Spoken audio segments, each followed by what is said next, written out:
மன்சூர் அலிகானுடைய சரக்கு படம் இயல்பாய் யதார்த்தமா வந்திருக்குது. எனக்கே ஆச்சரியமா இருக்கு. இவ்வளவு அற்புதமா, அதாவது ஏராளமான படங்கள் வந்திருக்கு. ஆனா இந்த சரக்கு படம் ரொம்ப யதார்த்தமா இயல்பா இருக்குது. மட்டும் இல்லாம காட்சிக்கு காட்சி கைத்தட்டலுங்க படத்துல. எனக்கு சமீப காலமா நிறைய படங்களை பார்த்துருக்கிறேன். இப்ப ஓடிடிலாம் கூட பார்க்குறேன். ஆனா சரக்கு படத்தை கண் இமைக்காமல் பார்த்துருக்கிறேன்னா அது காரணம்னா அந்த காட்சி வடிவமைப்பு ரொம்ப நல்லா பண்ணியிருக்காரு. மன்சூர் அலிகான் வந்து ரொம்ப இயல்பா நடிச்சிருக்கிறாரு.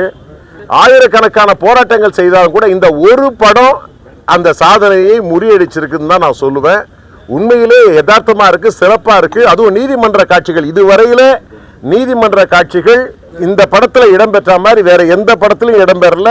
அதுக்கு உண்மையாகவே நான் பாராட்டுகளை தெரிவித்துக் கொள்கிறேன். அதுலயும் வசனங்கள் வந்து பாத்தீங்கன்னா இப்படிப்பட்ட வசனங்களை வேற சமீப காலத்துல எந்த படத்திலையும் நான் பார்த்தது கிடையாது.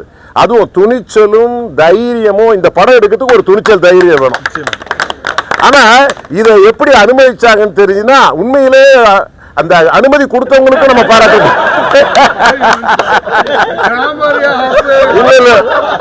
ஆனா உண்மையிலேயே யாருக்குமே இல்லாத, நான் தமிழ் சினிமாவில் மட்டுமல்ல இந்திய சினிமாவிலேயே யாருக்குமே இல்லாத தைரியம் மன்சூர் அலிகானுக்கு வந்திருக்குது. அதுவும் இன்னைக்கு இந்த படத்தை ரொம்ப அற்புதமா பண்ணிருக்காரு. இயக்குனரை நான் பாராட்டாம இருக்க முடியாது. ஜெயக்குமாருக்கு என்னுடைய பாராட்டுகளை தெரிவித்துக் கொள்கிறேன்.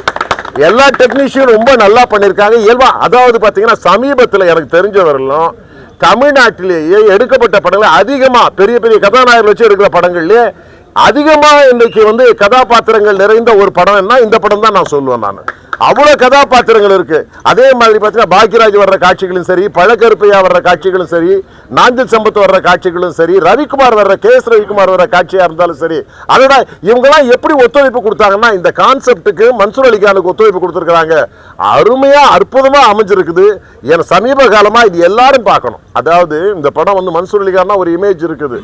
அந்த இமேஜை தாண்டி இன்னைக்கு குடும்பத்தோட நீங்க வந்து பார்க்கணும். அதே நேரத்தில் குடிகாரர்கள் குடிப்பிரியர்கள் சொன்னா நிச்சயமா இந்த படத்தை யார் வாழ வைக்கிறாங்களோ இல்லையோ குடிப்பிரியர்கள் நிச்சயமா வாழ வைப்பாங்க. ஆனா அதே நேரத்தில் அவர்கள் ஒரு படிப்பினை பாடத்தை கற்றுக்கொண்டு நிச்சயமாக எதிர்காலத்தில் குடிக்க மாட்டோம்னு சத்தியம் பண்ணிட்டு போற அளவுக்கு இந்த படத்துல சரக்கு இருக்கு. ஆகவே இந்த சரக்கு ஒரு வெற்றி படமாக அமையும். சமுதாய புரட்சிக்கும் மாற்றத்திற்கும் சட்ட திருத்தத்துக்கும் இந்த சரக்கு படம் வழிவகுக்கும் என்று கூறிக்கொள்கிறேன். வாழ்த்துக்கள், அனைவருக்கும் வாழ்த்துக்களை தெரிவித்துக் கொள்கிறேன்.